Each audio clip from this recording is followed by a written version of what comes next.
नमस्कार। JCERT के DG school में आप सभी का स्वागत है। प्यारे बच्चों, हम लोग कक्षा 6 का सामाजिक विज्ञान पढ़ेंगे। पुस्तक का नाम है हमारी पृथ्वी। बच्चों, इस पुस्तक का अध्याय 7 हम लोग पढ़ रहे हैं और अध्याय का नाम है हमारा देश भारत। इस अध्याय का बच्चों यह तीसरी वीडियो है और पिछले 2 वीडियो में हम लोगों ने हमारे देश भारत के बारे में बहुत सी जानकारियां प्राप्त कर ली है। अब इस पुस्तक में दी गई अभ्यास को यहाँ पर हम लोग करेंगे। आप अगर ध्यान से इस वीडियो को सुने होंगे, पुस्तक को पढ़े होंगे, तो आप अभ्यास को बहुत ही मनोरंजक ढंग से पूरा कर सकते हैं। तो चलिए शुरू करते हैं पाठ्य पुस्तक में दी गई अभ्यास 1 से, जिसमें है रिक्त स्थानों की पूर्ति कीजिए। यहाँ एक शब्द आपको रिक्त स्थान में भरना है ताकि यह जो बात कही गई है वो पूरी हो जाए। अब 1 नंबर में है भारत का क्षेत्रफल कितना है।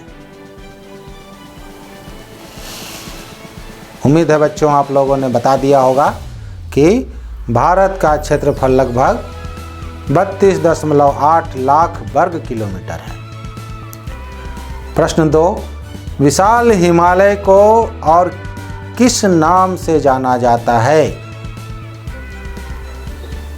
यह भी आपको याद होगा कि विशाल हिमालय को हिमाद्री या महान हिमालय के नाम से भी जाना जाता है। प्रश्न 3, जनसंख्या की दृष्टि से भारत का सबसे बड़ा राज्य कौन है। याद है बच्चों कि जनसंख्या की दृष्टि से उत्तर प्रदेश भारत का सबसे बड़ा राज्य है। प्रश्न 4, तापी या ताप्ती नदी किस सागर में गिरती है। तापी या ताप्ती नदी अरब सागर में गिरती है। प्रश्न 5, भारत के मध्य भाग से होकर गुजरने वाली अक्षांश रेखा का क्या नाम है। याद है बच्चों कि भूल गए। भारत के मध्य भाग से होकर गुजरने वाली अक्षांश रेखा को कर्क रेखा कहते हैं। तो ये था रिक्त स्थानों की पूर्ति करें। अब सही उत्तर लिखिए। यहाँ आपको एक प्रश्न के 4 उत्तर दिए गए हैं। इनमें से जो सबसे सटीक सबसे सही उत्तर है उसको आपको अपनी कॉपी में लिखना है। तो पहला प्रश्न है, हिमालय के सबसे दक्षिणी भाग को क्या कहा जाता है।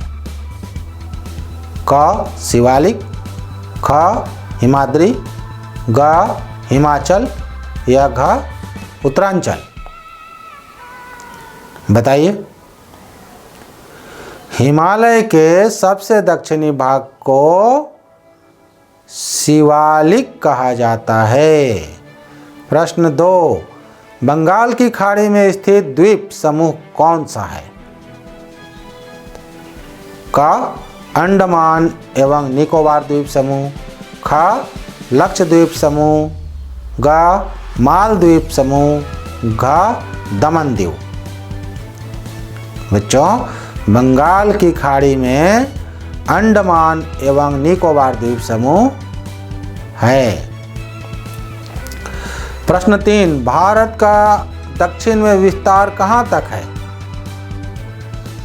क कोच्चि, ख कन्याकुमारी, ग चेन्नई, क तिरुवनंतपुरम। भारत का दक्षिण में विस्तार कन्याकुमारी तक है।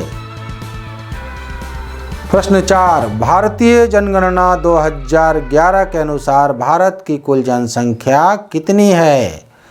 क 140 करोड़, ख 121 करोड़, ग 112 करोड़, ग 100 करोड़। तो बच्चों, भारतीय जनगणना 1911 के अनुसार भारत की कुल जनसंख्या 121 करोड़ है, मतलब इसका उत्तर ख है। अब देखिए प्रश्न 3 है, निम्नलिखित प्रश्नों के उत्तर एक वाक्य में दीजिए। एक वाक्य से ज़्यादा नहीं बढ़ना है बच्चों, एक वाक्य में ही देना है। तो पहला प्रश्न है, भारत को कितने भौतिक भागों में विभाजित किया गया है? बताइए। भारत को 6 भौतिक भागों में विभाजित किया गया है। प्रश्न 2, भारत की स्थलीय सीमा किन किन देशों से जुड़ी है? उनके नाम लिखिए। मतलब आपको 7 पड़ोसी देशों का नाम यहाँ लिखना है।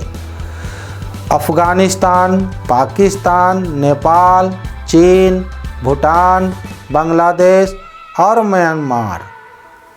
इन देशों की स्थलीय सीमा भारत से जुड़ी हुई है। प्रश्न 3, गंगा एवं ब्रह्मपुत्र के द्वारा बनाए गए डेल्टा का नाम लिखिए। तो गंगा एवं ब्रह्मपुत्र के द्वारा बनाए गए डेल्टा का नाम है सुंदरबन का डेल्टा। प्रश्न 4, भारत में कुल कितने राज्य तथा कितने केंद्र शासित प्रदेश स्थित हैं? भारत में कुल 28 राज्य तथा 9 केंद्र शासित प्रदेश स्थित हैं। प्रश्न 5, छोटा नागपुर पठार का सबसे ऊंचा भाग का क्या नाम है? छोटा नागपुर पठार का सबसे ऊंचा भाग का नाम है पाट पठार। अब प्रश्न 4 है लघु उत्तरीय प्रश्न। इसका उत्तर अधिक से अधिक 25 शब्दों में दिया जाना चाहिए। तो प्रश्न 1 है, लक्षद्वीप को प्रवाल द्वीप भी कहा जाता है, क्यों? मैंने कहा था बच्चों कि प्रवाल के बारे में प्रश्नोत्तर में ज़्यादा जानेंगे। लक्षद्वीप का निर्माण प्रवाल अर्थात छोटे समुद्री जीवों के कंकाल के परत दर परत ऊपर उठने से हुआ है, इसलिए इसे प्रवाल द्वीप भी कहा जाता है। प्रश्न 2, पूर्वी तटीय मैदान में प्रवाहित होने वाली प्रमुख नदियों का नाम लिखें। नदियों का नाम लिखना है। तो महानदी, गोदावरी, कृष्णा, कावेरी, ये 4 नदियां हैं, इनका नाम आपको लिखना है। अब 5 नंबर है, अंतर बताना है। पहला, हिमाद्री और हिमाचल में क्या अंतर है? दूसरा, अंडमान द्वीप समूह और लक्षद्वीप समूह में क्या अंतर है? तो बच्चों हिमाद्री और हिमाचल में अंतर जान लेते हैं। हिमाद्री हिमालय पर्वत की सबसे उत्तरी एवं सबसे ऊंची श्रेणी है, जबकि हिमाचल हिमालय के दक्षिण में स्थित मध्य या लघु हिमालय है। हिमाद्री की औसत ऊंचाई 6000 मीटर है, जबकि हिमाचल की औसत ऊंचाई 3600 से 4600 मीटर तक है। यही हिमाद्री और हिमाचल में अंतर है। अब आइए आगे देखते हैं अंडमान द्वीप समूह और लक्षद्वीप समूह में क्या अंतर है। अंडमान द्वीप समूह बंगाल की खाड़ी में स्थित है, जबकि लक्षद्वीप समूह अरब सागर में स्थित है। अंडमान द्वीप समूह में कुल 223 द्वीप हैं, जबकि लक्षद्वीप समूह में मात्र 25 द्वीप ही हैं। तो ये था अंडमान द्वीप समूह और लक्षद्वीप समूह में अंतर। अब कारण बताना है, भारतीय मरुस्थल में बहुत कम वनस्पति पाई जाती है, पेड़ पौधे बहुत कम पाए जाते हैं, क्यों? भारतीय महामरुस्थल में प्रतिवर्ष 20 सेंटीमीटर से भी कम वर्षा होती है, बहुत कम वर्षा होती है, जिस कारण यह शुष्क है, गर्म और रेतीला है, मतलब सूखा हुआ है और गर्म है यहाँ का मौसम, और बालू ही बालू है। बालू में बच्चों पेड़ पौधे कैसे होंगे? तो कम वर्षा और रेतीला स्थल, बलुई जगह होने के कारण यहाँ कम वनस्पति पाई जाती है। दूसरा कारण बताना है, पूर्वी तटीय मैदान पश्चिमी तटीय मैदान से चौड़ा है। क्यों चौड़ा है? पूर्वी तटीय मैदान में निक्षेपों की अधिकता है, मतलब नदी द्वारा बहाकर लाई गई कंकड़ पत्थर मिट्टी पूर्वी तटीय मैदान में अधिक होता है। तो इसका कारण है गोदावरी, कृष्णा, कावेरी, महानदी जैसी बंगाल की खाड़ी की ओर प्रवाहित, मतलब बहने वाली नदी और बड़ी बड़ी नदियां सागर में मिलने से पूर्व यहाँ अवसादों का निक्षेप करती है, मतलब बहाकर लाई गई अवसादों को, कंकड़ मिट्टी को वहाँ जमा करती है और विशाल डेल्टा का निर्माण करती है। अवसादों के निक्षेप के कारण ही यह मैदान पश्चिमी तटीय मैदान की तुलना में अधिक चौड़ा है। समझ गए होंगे बच्चों कि पूर्वी तटीय मैदान में बहुत ज़्यादा मिट्टी कंकड़ बालू बहकर आता है और ये जब समुद्र के किनारे नदी की गति धीमी हो जाती है तो ये धीरे धीरे चौड़ाई में दूर तक ये जमा हो जाता है, जो कि पश्चिमी तटीय मैदान में नहीं होता है। तो यही कारण है कि पूर्वी तटीय मैदान पश्चिमी तटीय मैदान से ज़्यादा चौड़ा है।